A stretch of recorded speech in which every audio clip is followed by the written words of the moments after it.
Дорогие наши воспитатели, учителя, преподаватели, только с вашим умением заинтересовать, привлечь мы строим сперва в голове, а потом на нашей доброй земле.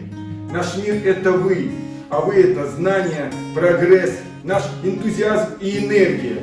Именно вы заставляете нас мечтать, вкладывая в нас знания, а самое главное – желание жить, думать, воплощать, определяя будущее нашей Якутии.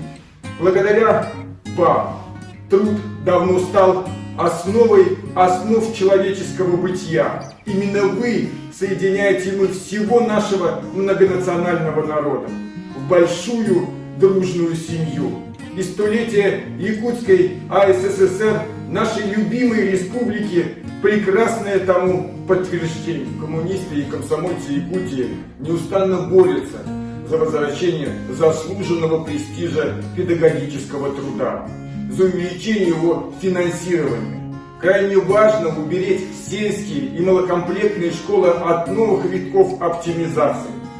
Сегодня мы должны понимать, что ближайшие выборы в Государственную Думу окажут огромное влияние на нашу судьбу. Наш народ внутренне готов к важным переменам.